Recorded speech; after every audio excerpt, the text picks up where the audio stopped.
Hey guys, welcome to the first ever D&D Thursday. Are you ready for a little adventure? So this is the very first episode, and we are going to actually start at the very beginning. The premise for these videos is really to talk about Dungeons and Dragons, something I am super passionate about, and have a forum in which to discuss things that I find to be interesting, to discuss things that you guys find to be interesting, and to really start a dialogue about it. I want to start at the beginning, which is saying that I still say that I'm completely new to D&D. Less than a year ago, April, it was April 2017, I started watching Critical Role. Now, a lot of people credit Critical Role for getting them into Dungeons and Dragons, and I am no different. I watched a couple episodes and I basically was like, I have to try this, I have to play this. And I immediately found, I'm in New York, so went to the Brooklyn Strategist, which is a pretty famous game store here in New York, and signed up to play beginner Dungeons and Dragons, and I made some amazing friends and had the best time. While this was happening, I realized I didn't just want to play Dungeons and Dragons, I also wanted to run Dungeons and Dragons. I realized I wanted to be a DM so badly. So I decided to do the hard thing, and I started creating my own world, and I started building it, and started in May, and I had my very first game my very first game in July, but we're getting ahead of ourselves. So what got you into Dungeons and Dragons? I'd love to hear. Again, I'm so new to this still. I'm like green and eager and like chomping at the bit to find out how people got into it, what made them interested. Was it a friend? Was it a family member? Was it Critical Role? How did you find Dungeons and Dragons?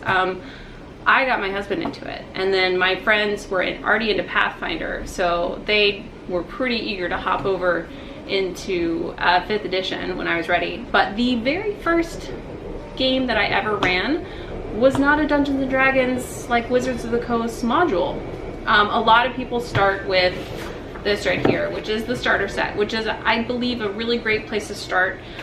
They package the starter set with a very basic rule book, like this is the whole rule book. They give you pre-made characters with the names blank so you can fill it in, and on the back it has information about the different races that you're playing.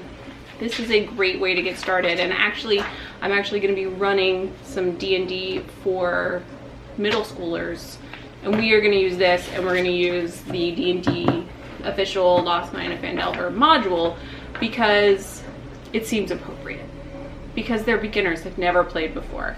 Now, the first time I decided to play, I was so nervous that I actually sat my husband down and I went, I want to play a one-on-one game because I don't know what I'm doing. And so I ended up purchasing something called Dungeons on Demand.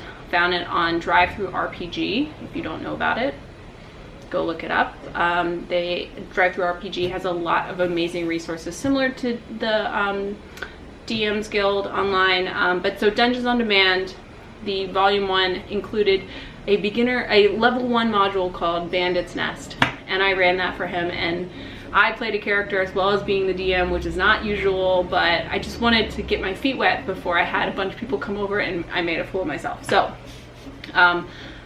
all that being said, by the time August rolled around and I had scheduled my very first game with more than just my husband, there were 5 people coming over to my house to play Dungeons. I was so nervous. So nervous. I was going to be showing them something that I had created on my own, and I realized then that, like, wow, I have bitten off way more than I can chew. I don't know how I'm going to do this. I'm never going to get through this. And then literally everyone sat down at the table. We started playing.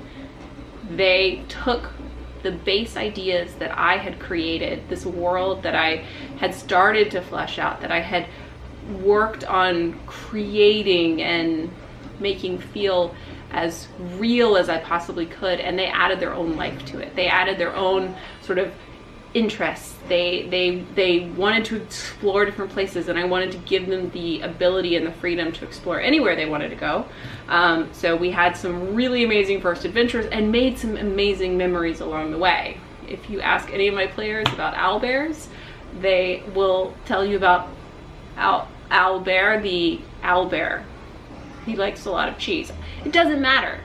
We have this story, and that is part of the amazing thing that Dungeons & Dragons does, is it helps you create memories, and it creates this sense of togetherness. It's a very social game. You are hanging out with other people. My first game was 12 hours long, and you're just going, and you're having a great time, and people are role-playing, and you're trying to keep things moving along and moving forward and progressing, but at the same time you don't want to rush anyone because you want to make sure that they feel invested in what is going on around them. So we play about every 5 or 6 weeks, trying to play more and more and more. Basically every time we play, people are like, when's the next game? Why can't we play again next week? And I'm like, because you guys want to play for 12 hours and I have to come up with 12 hours of content for you guys, but I'd love to play again really soon. Anyway, so that sort of just has continued to snowball for me as it's now been 9 months since I've really found Dungeons & Dragons, and I know that this is what I'm supposed to be doing with my life. I'm supposed to be helping facilitate storytelling between multiple people to create a shared memory, and I could not be more excited about it. So yes, so that is a brief history of Emma as a DM and as a D&D fanatic and as a player. I am still so new to this, and I've dipped my feet in other systems other than 5e. Played a little 3.5, played Pathfinder, played GURPS. What else have I played? Is that it? I think that's it. But played several different 5e campaigns, in several different 5e campaigns. I've only DM'd, and I've DM'd a couple one-shots here and there, but it's just been really fun. It's never not fun. If it's ever not fun, then why am I doing it? This is nothing but fun, and yes, it's stressful, but it is very, very fun. So yes, so I think that is gonna be it for the very first episode. This is sort of, each week the plan is to talk about something that I am either thinking about or working on. If I'm working on something for my campaign that I can talk about, that my players, that it's not going to spoil anything for my players, or you know, I'll check in and let you guys know how The Lost Mine of Phandelver is going. We can talk about Xanathar's Guide, which came out this past year, and I finally got for Christmas, so I've been starting to read through it and start to think about how those things get incorporated, and my players are asking if they can retcon some things, and so being able to utilize the resources that we have, including each other. So hopefully these videos will spark a conversation or spark an idea or a thought process. But yeah, I really want to know, what introduced you to Dungeons & Dragons? What was your first game like? Do you DM? If you DM, how nervous were you? Because I was really nervous my very first game. And what's the most surprising thing that you found as you started playing? I would say for me, it's that I never want to stop once I start. That is why we have epic marathon sessions that are like 12 hours long, because we love playing so much. So more opportunities to play are always, always appreciated. All right, don't forget to like and subscribe, and I'll see you on the next adventure. All right, bye guys.